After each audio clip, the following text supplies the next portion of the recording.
बिस्मिल्लाहिर्रहमानिर्रहीम। अस्सलाम वालेकुम नाज़रीन। आज टीवी में मैं आप सबको खुश आमदीद कहता हूँ और उम्मीद करता हूँ कि आप सब खैरियत से होंगे। मेरे दोस्तों, मेरे पाकिस्तानियों, आज फ़िरदौस आशिक़ अवान साहिबा आई थी टीवी पे और उन्होंने बड़ी ज़बरदस्त किस्म की बात की है ईद के हवाले से।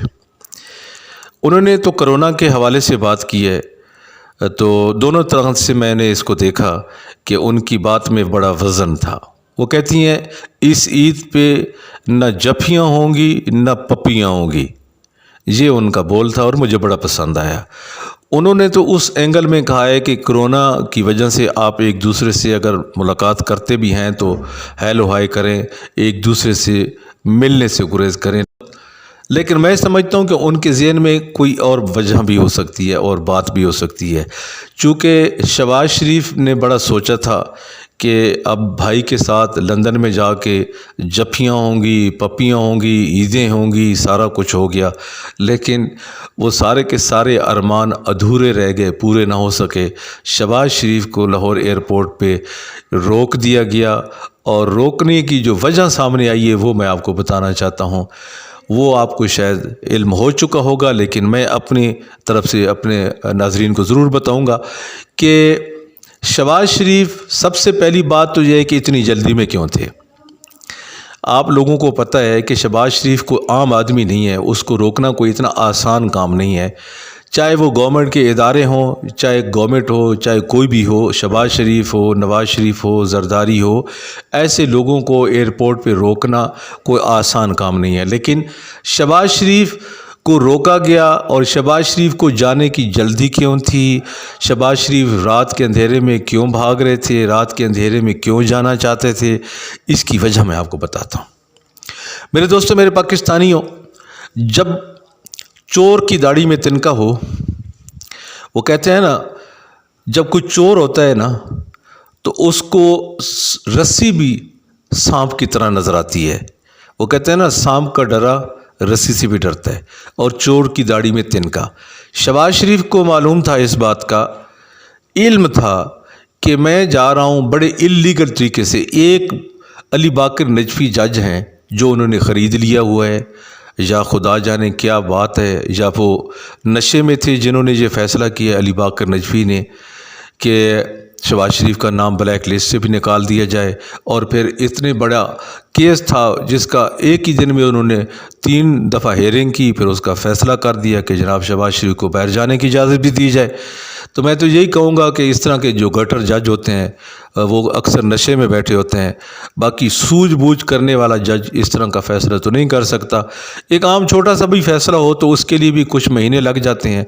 लेकिन मुझे अफसोस इस बात का है कि इतना बड़ा फ़ैसला लेने से पहले अली बाकर नजफी ने कुछ भी नहीं सोचा। ये तक नहीं सोचा कि ये शहबाज शरीफ नवाज़ शरीफ का ज़मानती है और नवाज़ शरीफ इश्तिहारी है। अदालतों ने उसको इश्तिहारी करार दे दिया है और कितने पैसे लूट मार करके लंदन बैठा हुआ है और उसका ये ज़मानती है। और अफसोस मुझे इस बात से और ज़्यादा होता है कि अली बाकर नजफी जिन्होंने ये फ़ैसला किया शहबाज शरीफ को बाहर भेजने का, वो उस बेंच में शामिल था, उस बेंच का हिस्सा था जब नवाज़ शरीफ को बाहर भेजा जा रहा था।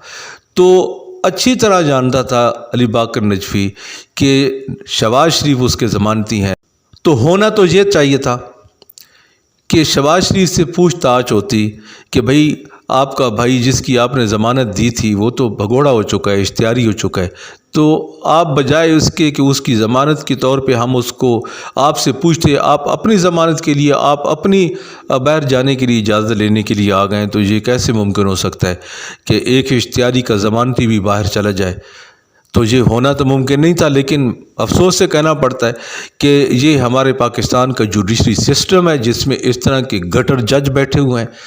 तो क्या कहा जा सकता है कि जो गलती पे गलती करते हैं। मेरे दोस्तों, मेरे पाकिस्तानी, मैं बात कर रहा था कि शहबाज शरीफ को इतनी जल्दी क्या थी?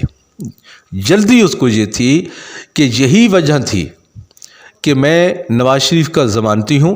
अगर गवर्नमेंट के ज़हन में ये बात आ गई, गवर्नमेंट के जो वकला बरादरी है उनके ज़हन में ये बात आ गई, तो ये एक बड़ा प्लस पॉइंट होगा सुप्रीम कोर्ट जाने के लिए हुकूमत के पास कि एक ज़मानती جو اس کا آلریڈی اس کا جو بھائی ہے اشتہاری ہو چکا ہے اس کو اب کیسے باہر بھیج سکتے ہیں؟ اور اسی بنیاد پہ اعلان بھی کر دیا، گورنمنٹ نے اعلان بھی کر دیا سپریم کورٹ جانے کا، اور انشاءاللہ سپریم کورٹ سے شہباز شریف کی یہ جو باہر جانے کی اجازت ہے یہ کینسل ہو جائے گی، پکی کینسل ہو جائے گی میرے دوستوں، میرے پاکستانیوں۔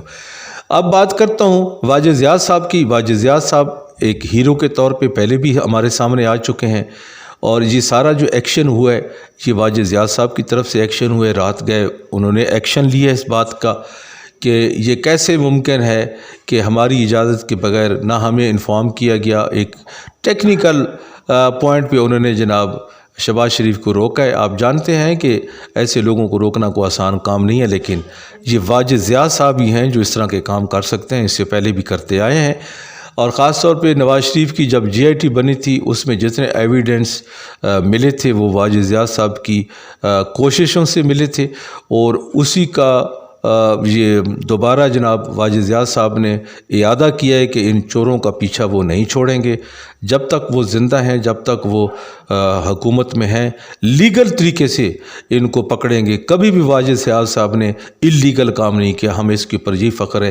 اگر اسی طرح کا آدمی نیب میں آ جائے، نیب کا چیئرمین بن جائے، آپ یقین کریں کہ یہ جو ریکوری ہے 1-2 سالوں میں ہو جانی تھی، لیکن افسوس مجھے اس بات کا ہے کہ وہاں بھی ایک گٹر جج بیٹھا ہوا ہے جو بالکل ہل جل نہیں کر رہا ہے، اس طرح کے ریفرنس تیار کرتا ہے جن سے یہ جلدی چور جو ہیں وہ چھوٹ جاتے ہیں، ریلیف مل جاتا ہے۔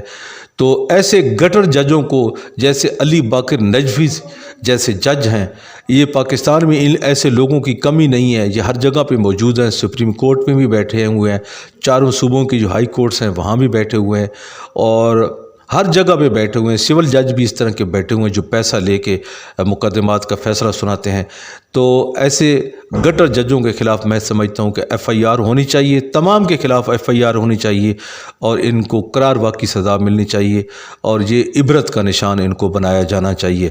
ایسا نہیں کہ قاضی فیض عیسیٰ کی طرح ان کو مقدس گائے بنایا جائے، جیسے ان کو مقدس گائے بنا دیا گیا ہے، اور ان کا کیس سارے کا سارا ختم کر کے جناب ان کو اتنا بڑا ریلیف دیا گیا ہے۔ کسی بھی جج کو اس طرح کا ریلیف نہیں دینا چاہیے۔ ریاست کے لیے اگر کوئی نوکری کرتا ہے تو پھر اس کو ریاست کا وفادار ہونا چاہیے، نہ کہ کسی فرد کا ہونا چاہیے۔ میرے دوستوں، میرے پاکستانیوں، امید کرتا ہوں کہ حکومت اپنے پاؤں پہ کھڑی رہے گی اور ڈٹ کے کھڑی رہے گی۔ اس شہباز شریف کو باہر جانے نہیں دیا جائے گا۔ عمران خان صاحب پہلے کہہ چکے ہیں کہ اب شہباز شریف اور مریم کو باہر نہیں جانے دیں گے، اور اس کے اداروں میں اب جان آنا شروع ہو گئی ہے۔ اب ایف آئی اے نے ایک قانونی طور پہ، ایک لیگل طور پہ شہباز شریف کو روکا ہے۔ اب دیکھتے ہیں کہ یہ کتنے پاؤں جما سکتے ہیں، کتنے تک یہ طاقت پیدا کر سکتے ہیں۔ دیکھتے ہیں، جو بھی کوئی اپڈیٹس ہوگی آپ کے ساتھ انشاءاللہ شیئر کریں گے۔ لیکن اس وقت نون لیگ کے اندر بھونچال پیدا ہوا ہے۔ مریم اورنگزیب صاحبہ بکواس کرنے پہ لگی ہوئی ہیں، پتہ نہیں چینی چور، آٹا چور، فلاں چور، جو اس کی ایک روٹین ہے، اور مریم نواز صاحبہ اس کا ٹویٹر بھی بھونکنے پہ لگا ہوا ہے، وہ بھی بکواس کر رہی ہیں۔ لیکن کچھ بھی نہیں ہوگا، یہ لوگ بکواس کرتے رہیں گے، لیکن قانون اپنا رستہ لیتا ہے، اس نے کسی کی بھی نہیں سننی۔ اور جب عمران خان جیسا وزیر اعظم ہو تو پھر تو بالکل قانون اپنا رستہ لیتا ہی ہے۔ انشاءاللہ ہمیں اچھی کی امید ہے، کوشش کریں آپ بھی اچھی کی امید رکھیں۔ اس کے ساتھ ہی میرے دوستوں اجازت چاہتا ہوں، اپنے ارد گرد و نواح کے لوگوں کا خاص خیال رکھیں۔ اللہ حافظ۔